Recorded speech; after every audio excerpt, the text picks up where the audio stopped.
Hola, ¿cómo estás?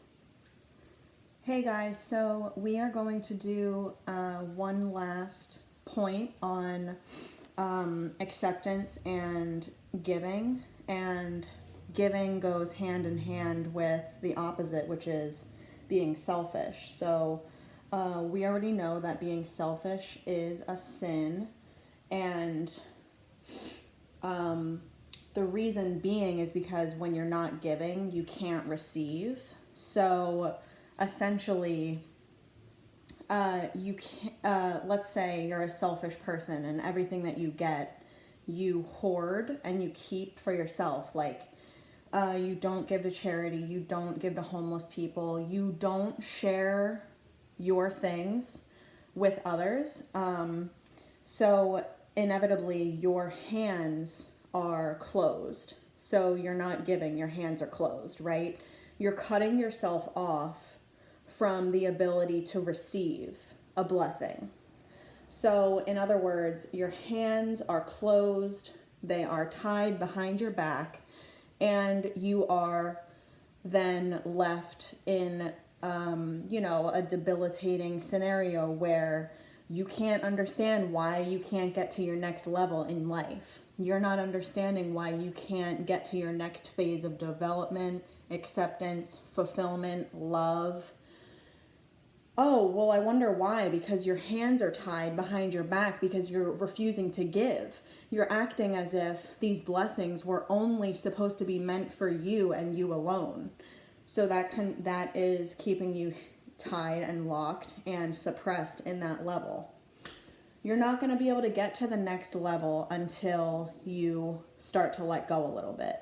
Now, this is recognizing that the things that you have in your life are not yours.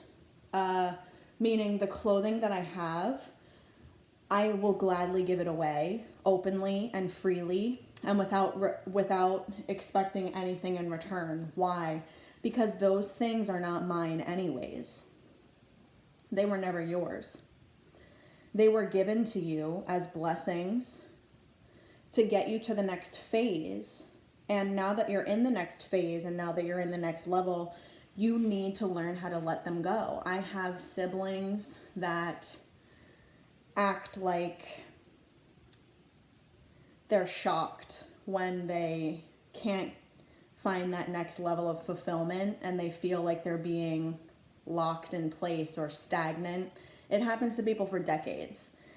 And this is because they're refusing to let go of some of their things. Like, if you're really wealthy and you don't give freely, this will surely stunt your wealth and surely stop your growth in its footsteps. And it will keep you there until you learn. And this could last your whole life. You could go your entire life with your hands behind your back and you're not receiving anything. I wonder why you can't receive, right? Because you're not giving.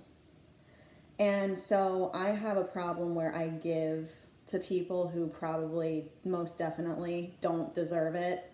However, it's kind of like my way of leveling up with myself, and being like, if you say that you're all about this, then you need to be all about this and you need to give freely and let go. So I will openly, regularly take my clients out to dinner, even though we're not supposed to pay for our clients' stuff. I will actively and openly give clothing, food, change, cash, water, advice, information to homeless people or people who look like they're lost and broken. And I still carry guilt in my body from things that I couldn't do for people. Like, I was in Nepal and I was walking to pay my electricity bill because you have to pay your bill for electric in person in that city in Kathmandu.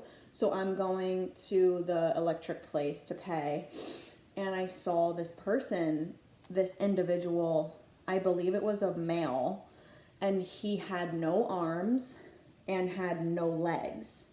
And he was just sitting there laying on the ground, facing up, facing the sun. And he was laying on like a rice bag, an empty rice bag, just laying there. And I was just, I walked past and I was shocked. I was like, okay, what should I do for this person? What can I do for this person? Where can I take them? Who can I call to help? And the things are just going off in my head, like, and it was to the point that I was paralyzed, and I was standing in line to pay my electricity, and I couldn't get it out of my head. I could not get this picture out of my mind of this person that was just helpless. I don't know how old this person was, but I know that in that culture, in that country, when someone has birth deformities, birth defects, intellectual disabilities, mostly something that is physically apparent, like they're born handicapped, they're born with a disease or something, anything like this, that person is then separated from the family, shunned from the family, pushed away, thrown away as if it was trash, as if the person was a piece of trash. Okay, so this type of thing I still struggle with in my day-to-day. Like, how can I help people? How can it make sense for them? How can I just make them get to their next level, you know? And what can I do for these helpless people? So it can get really complicated, and it can be really difficult when you're traveling through different places that you're not familiar with, and like you don't know the laws, you don't really know the rules you don't know like the tricks of the trade, you're not sure what the guidelines are, what the cultural mores and folkways are. So you're just kind of, shooting in the dark and taking your best guess based on your level of acceptance.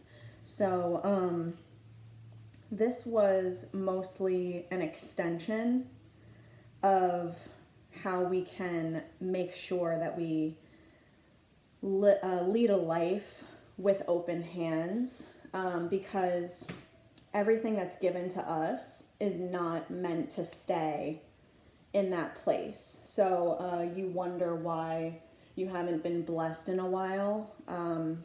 Take a look at your hands, physically, metaphorically, and take a look at when's the last time that you gave without expecting anything in return? When's the last time that you lived openly and freely, without, like a child would, giving to those in need without asking any questions?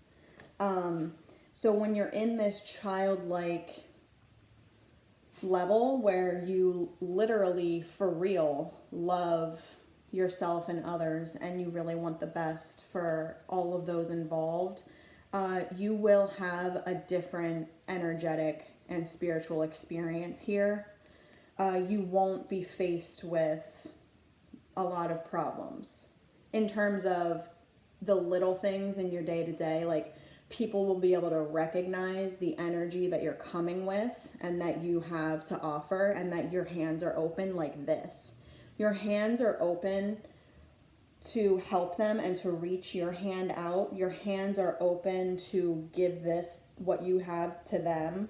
And your hands are also open to take what they have to give and, spread it around. And this is not, I know I sound like a hippy dippy, love is supposed to be free type person. No, love is not supposed to be free. You just need to, like, I still am working on who to love and how to love them the right way and stuff like this. And where to put the energy, where is the appropriate place to put it. And so basically, it's not a blind giving. You're not giving blindly. You're seeing who's in need. You're seeing the genuine need of that individual, that group. Like you're seeing the situation play out and you're removed from it. You're actually a third party, a third person perspective. And so because you're removed from it, you can come up with a solution that is non-judgmental, and that is coming from a higher level, hopefully, and done in grace. So giving is a graceful act, and it's really, really important in becoming a wealthy, wholesome person. Wealthy people, there's a difference between being rich and being wealthy. So God doesn't give a shit if you're rich or if you're poor. It's how you manage it, how you manage your gifts, how you manage your giving, your gift giving, how you manage your body, and how you are managing the land. Like we were supposed to be originally, we humans were the stewards of the land, the stewards of agriculture. We're an agricultural race. So that's why so many people are faced with depression and anxiety and low energy, because they've been separated from the land. They've been systematically cut off from the farming industry. Unless you're living in the countryside, you're definitely cut off from that experience. And so if you're not being a good steward, or you're cutting yourself off from being a good steward of your health, your money, your love, your physicality, your level of contribution, your effort, well, you're going to stay in that level then, because you're not really putting in the necessary energy to get elevated, right? So just continue to give to people who are in need, and continue to live freely and coming from a place of light, so that you can feel light in your everyday life. You know what I mean? Like you're not being weighed down, and you're not feeling the heavy load of the depression, the genetic modification, the spiritual manipulation, the financial corruption. You cannot let those earthly topics get in your way of your spiritual flow. You know, like you're not going to get me off my game. You're not going to get me off my flow here. So I just want to do a shout out real quick. If anyone in Philly feels like helping me with my hair, just hit me up. Just like email me at realgemstudios@gmail.com, because I need some help. Okay, so I love you guys. Ciao.